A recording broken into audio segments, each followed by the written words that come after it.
This is the first time that I'm seeing so many people at a book release.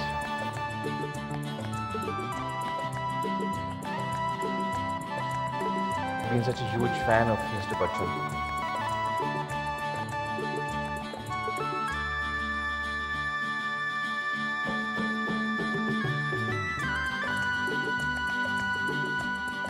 I don't think there's any human being alive in this world who has genuinely received so much love from so many people for so many years.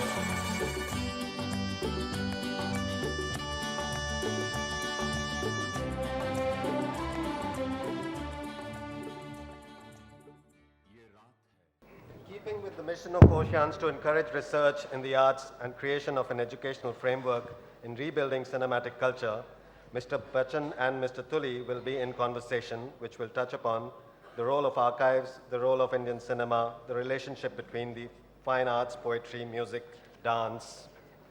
Ladies and gentlemen, Mr. Tuli Thank and you, Mr. Bachchan ladies in and gentlemen. conversation. Basically, what we would have liked to have Mr. Bachchan's views on topics and issues that really the media has ever asked him on. Mostly, the issues are some. So this is an opportunity. It's mostly will be an audience with the audience. But one thing that is on our very deep to Oceans and very important to us is the whole lack of respect and the lack of archiving, documenting, researching, looking after our history, and especially the history of cinema. And I would like this opportunity for Mr. Bachchan to give his views on how he feels that Indian cinema can sort of slowly get its historical context in place and share it with the public so that the journeys of so many of thousands of people is better shared with the rest of the public, and that a context is created so that a cinematic culture sort of takes itself forward. So I'd like to have your views, please, on some of these issues. Well, initially I think that the job that you have done in documenting, in archiving, any kind of memorabilia connected with the Indian film industry is most laudable because very few people actually do that. And those that do are hardly known and do not get the kind of recognition that they deserve. I feel that the Indian film industry is a great institution. I've always believed that it's now become a parallel culture of this nation. I don't know whether that is good for the nation or not, but it has. From being an entity that was considered infra-dig way back in the 40s and the 50s when children or people from good homes were prevented from going to the cinema, to an occasion like this where we are actually celebrating the documentation of an actor's life. This is a very long journey and one that I think deserves a lot of praise. I believe that there should be a system that keeps records, not just of films, but of the entire history and the culture of a nation. We do not have that inculcated in us. There are many countries in the West that do so, and there are several examples of that. And when we go abroad, we see with what meticulous precision they have maintained even the most insignificant record that has transpired in the life of that nation. And in that respect, I feel that even though Indian cinema has not perhaps lived up to the aesthetic taste of a certain percentage of our people, it's extremely laudable that today we are in a situation where we have discovered that yes, we need to give it some respectability. So I'm very happy about that. The job that you have taken up, Neville, is also extremely important because you're wanting to create a museum, a library, where all these facts and little details connected with Indian cinema will be stored and kept for generations to come. So in that respect, I think it's a most laudable process that you have started. I think that that a lot more needs to be done. The uniqueness of Indian cinema is that, of course, the country, of course, it's extremely unique. It's so diversified. It has so many different languages, cultures, castes, creeds, religions. But for some reason, cinema in India has been that one force that has brought all of us together. When we sit inside a dark auditorium, we never ask whether the person sitting next to me is a Hindu or a Muslim or a Sikh or an Isai, or what color his skin is. But we see the cinema that is running in front of us, and we laugh at the same jokes, we sing the same songs, we cry at the same emotions, and we applaud at the same dialogues. I truly believe that Indian cinema is this great integrator of this nation, and there are very few institutions left that actually propagate that. So I'm very proud of Indian cinema.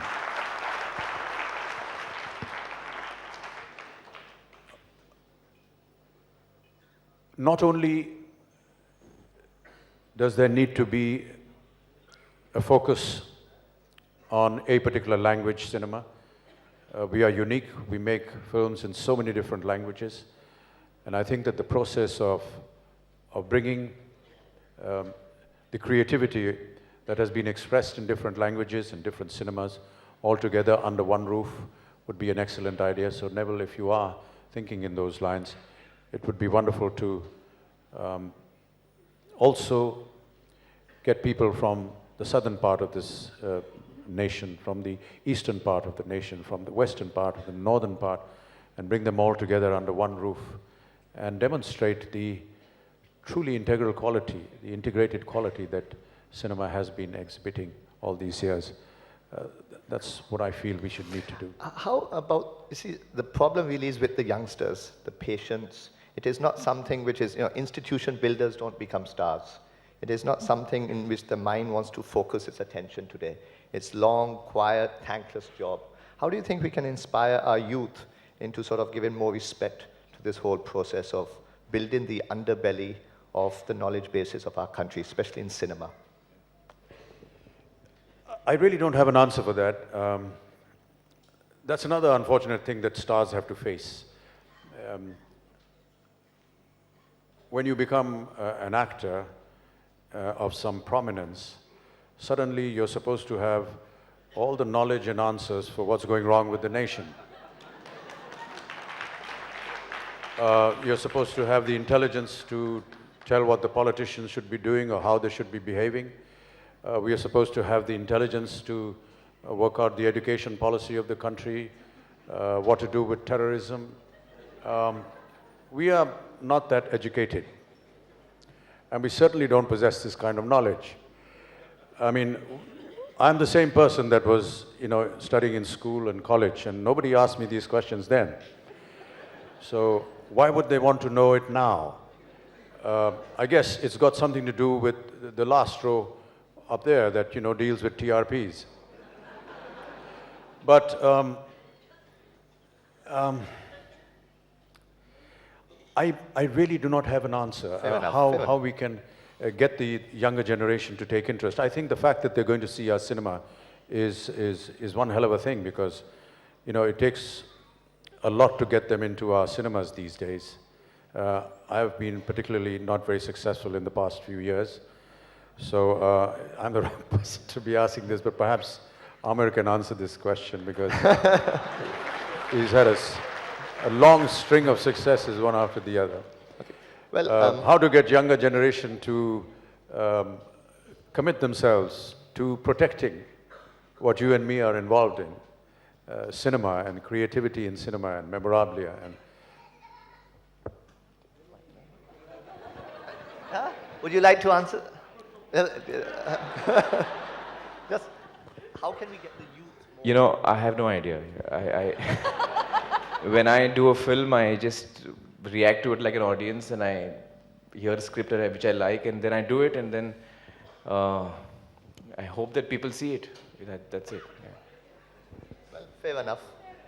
Today it's a book launch, and one of the things which really is under attack in our world is the whole habit of reading, the introspective quality of having a certain patience, of sitting quietly and mulling through thoughts, and with a new technological age, with the rhythms that cinema bring, obviously our concentration levels are falling apart, especially with the internet. Most people today cannot write a letter. If you were to ask them, even in an organization like Oceans, where we pride ourselves on so many things, out of 150 people, 148 of them could not write a proper letter to the Prime Minister of India with full protocol. So at least that whole process of bringing back the respect for the book, for grammar, for the underlying language, just like with cinema. Do you think this is something that you would like I was just going to interrupt and say nobody from the film industry is going to be able to do that either.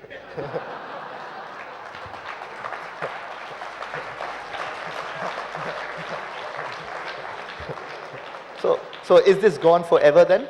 Is letter writing gone forever, and slowly the book will also? Yeah, you're actually asking the wrong guy. You know. I'm 67 years old. When I hold a pen now, it starts shaking. It's easier to be punching some buttons on a computer. But, you know, it's interesting that you asked this question because it is an art that is dying out. I do make an attempt to respond personally to people who write to me in my own hand. I do try and find time. And I take this inspiration from my father, who was a great letter writer. And he used to write about 150 letters every day. And he personally responded to each one of them in his own hand. And he actually went physically to the post box to post them also. I doubt if you're going to find that kind of generation again, or those kind of people. But yes, it is a wonderful gift if one can do that. I know that the internet and the mobile phone does everything today, but perhaps that's the way the future is. So do you feel that the book also slowly will move into, already we are moving into CDs, into having things uploaded on the net, having our whole link between image and text is because the concentration has fallen, we are trying to transform the image into a knowledge base so that people at least focus on that and in that way bring out some different knowledge. Do you think the book is also doomed slowly? Well, there are a lot of people who think that, but every time somebody says something negative in that direction, a new book comes out and everybody wants to read it, and it becomes very popular. So I'm sure that there are many people here who still prefer to pick up a book, buy it, read it, put it in their house as a reference. There is a huge amount of interest. I was very impressed by Amir. He came to see me in hospital when I was recently there, and actually gave me a whole set of books to read, among several other things that he gave me, which I really can't mention. But it was really, it actually shows the temperament that still exists in the younger generation of reading a book. I read many interviews of the younger generation, and I find them making reference to a book that they read. There are many newspapers and journals that conduct some kind of a survey at the end of the year. They ask prominent people, what was the book that you read this year, and why did you read it, and so on and so forth. I don't know if that particular journalist is here today because she's been asking me repeatedly what book I read, and I haven't even replied to her on the SMS. Please forgive me. I haven't read anything actually. So, but there is an atmosphere of wanting to read a book and be possessive about it.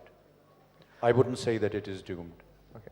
Well, another dilemma that Oceans deals with is because of our love for what people would call parallel cinema or alternative cinema or cinema with subtitles, with storylines which are very strong, without songs, without actors and actresses, we are created a certain kind of aesthetic for what parallel cinema is. And the bringing together of mainstream parallel cinema, which obviously today has virtually taken place. There's just good cinema and bad cinema. Many people are here who've dedicated 30, 40 years of their life to making films or being part of making films, who somehow don't get the encouragement or get the support, or they find it within themselves. Do you think this merger or this coming together, which we are happening in many films, is this something now inevitable in India, that this is also mainstream cinema, parallel cinema, it's no longer relevant, that all cinema is just trying to make something which is meaningful, whether it succeeds at the box office or whether it fails at the box office. And we should look at it in that simple way. I think the story that Mr. Manigal said about making Apna Halwa is very relevant, because it talks about the fact that he was consistent in the kind of cinema that he wanted to make, and he has his own clientele and importance for it, and there is a large number of people that want to watch mainstream cinema. But I think the fault really lies, if I can call it a fault, is the knowledge and study of cinema itself, and basically the process of education in our society. I think the more we get educated, and as we can take education down to right down to the meanest level or the commonest level, that is when the importance of all these ideas would begin to fructify and be understood really in a larger perspective. If we do not educate the masses, we will not get aesthetic cinema, we will not get aesthetic administration, we will not get aesthetic politicians, we will not get aesthetic roads or an atmosphere to live in. I do feel very strongly, because with education comes a lot of discipline, and that's what is required for this.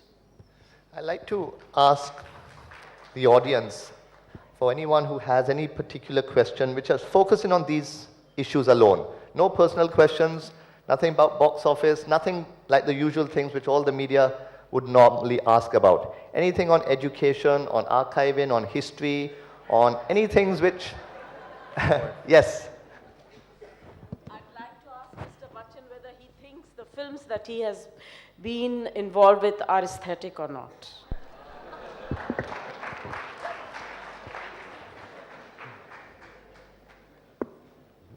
See, just because Bhavna Sumaya called you a person that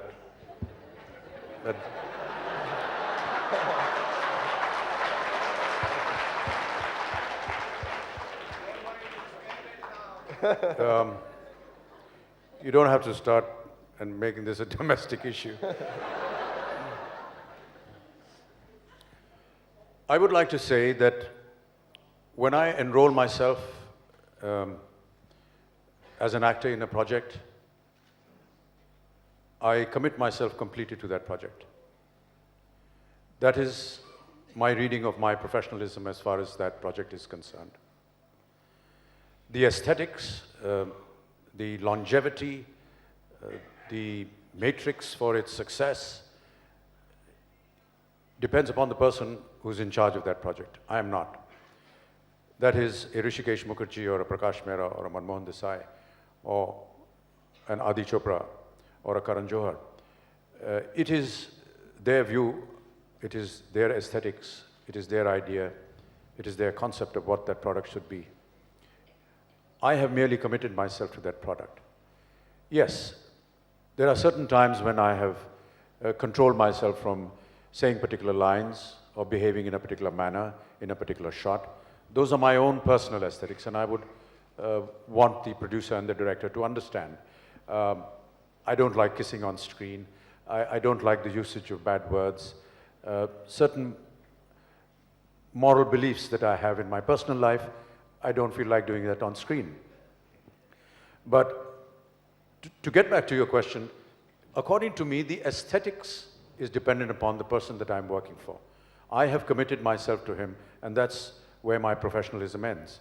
I will then rely on the aesthetics of that particular producer and director and to dictate what he feels are aesthetics. Yes, you may not agree with it and you may not like it, but I think that what I would want to say today is that I hope people appreciate the fact that I was able to commit myself as a professional to this gentleman who was in charge of that project. Also, if I may just add a few words for someone who's supposed to have some understanding of aesthetics, I genuinely believe that true aesthetics is in every kind of process object in this world. It really does depend with a certain integrity and passion with which we view it. Beauty, at the end of the day, there's these cliches about beauty is in the eye of the beholder. Yes, on one level so. But when an eye reaches a certain level, you go to what is authentic. You go to what is genuine. Coming back to the same thing that Amir raised. The genuineness, you see him dance in Namak Halal, you see any movie, and India's made some of the most non-aesthetic movies in the world.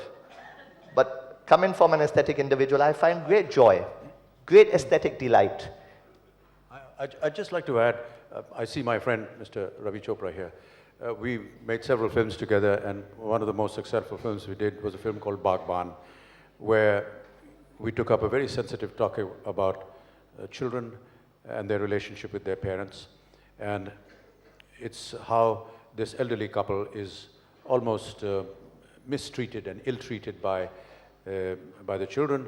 They then decide to live their own life, and in the end, when the children come to ask for forgiveness, the patriarch does not forgive them and continues to live his own life. It was very well received. In real life, I may not want to do that with, say, somebody like Abhishek. I hope he never, throws me out of his house. But if he were to do that, and if I was to go out with Jaya into some wilderness, and if he were to come back to me and say, I made a mistake and I'm sorry about that, I would forgive him. But those are my personal aesthetics. It's got nothing to do with the aesthetics of the story that was conceived by Mr. Ravi Chopra. Maybe he had reason for doing so. And I think the endorsement that the film received from the box office seemed to say that people agreed with what he had conceived. So, when it comes to personal aesthetics, I feel that sometimes we may disagree personally. But for that moment, we need to commit ourselves to the concept that has been devised and decorated and visualized by the person who's making it. Another question, please. Anyone else would like to raise a question? Thank you, Neville. Amitabh, the audience doesn't allow you to be a human being. They'll always see you in terms of a superstar. But in your personal life, what's the kind of touchstone that you have that keeps you rooted to reality, or do you not succeed in doing that? A lot of people ask me this question, and I'm intrigued that they do. I cannot understand the question because it may look to you or to several others like you that I need to be rooted, but I've never felt the need to look at it in that respect. I just lead a very normal life, just as you do and just like everybody else does. I think the work that I do and the medium that I work in and the way that it is presented to people and the way they imagine what I should be is really not my concern. Yes, if I was to do something wrong in my personal life, then because they admire my work, they will have a right to express themselves.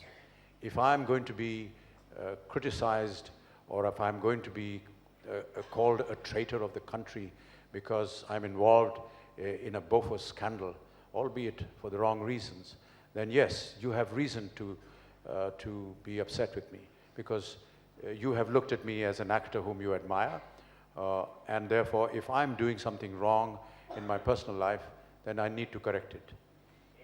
These are some of the things that I say to Abhishek as well, that there are many bindings on us as human beings because we cannot really, start behaving in a manner that would not be morally correct outside our films. And just go by this tag that just because I'm an actor and that I admire, that I have the admiration of millions of people, that I have the liberty, therefore, to do what I feel like doing. I don't think so. But it's your point of view, Bachchan. You think that I need to be rooted, or what is it that keeps me rooted? It's your interpretation of what I should be, or what an actor should be. We're just very normal human beings, just like you and me. And therefore, we are unable to understand what you say, or what you mean when you say that, how do you keep yourself rooted? Any other questions? I can't You want to add to that? You want to add to that? Yes, I do, because I think that very often when we hear an actor speak, we ourselves keep asking, ourselves that is this really Amitabh Bachchan or is this the act? Yeah. This will always be a perennial problem because even as I speak to you now, I'm wondering whether this expression of my hand is going to be properly documented by those cameras up there and what they're going to make of it once they go back to the studios. It could be put and edited with background music and slow motion and everything in a completely different context.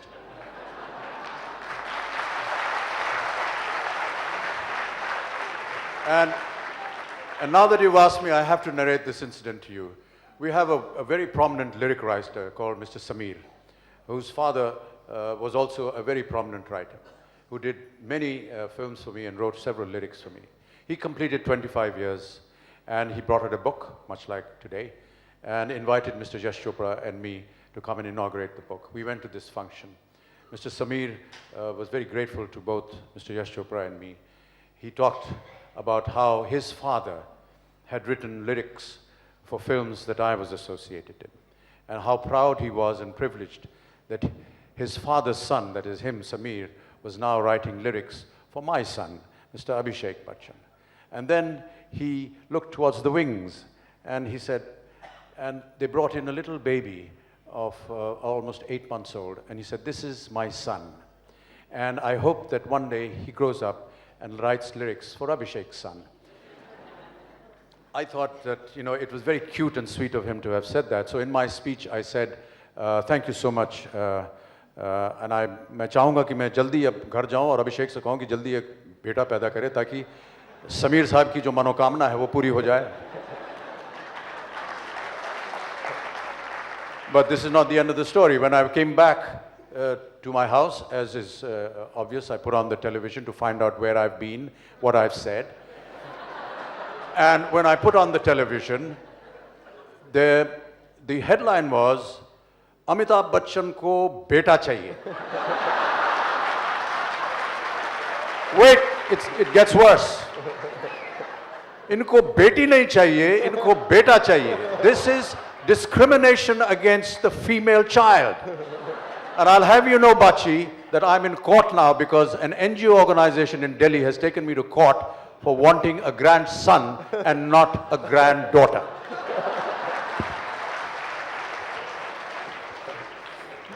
So, I really don't know how to express to you that I'm trying to be as normal as possible. Any other questions, please? Yes, Rupa. Rupa was one of the first witnesses to my greatest... Yes, Neville, Welcome, Rupa. I was. My question is that society, when it sees your films, is so much impacted by them, particularly the youth, the younger generation. Do you find there's a conflict between art for the sake of art and art for society? Does it have any conflict for you, sir? We are impressed by what happens in society. We are affected by it. We are sensitive towards it. And as I said earlier, we all have the freedom of creativity as per our constitution and in our democratic system to be able to express it in whatever manner we want to. Some of the times it is not well accepted. Most of the times it is. I cannot say that there can be an equation between the two. Many a times we are accused of propagating violence, but we're also showing a lot of romance and love and coming together of communities in our films. If they are willing to criticize us on the violence, why do not they accept the other factor? They talk to us about violence, but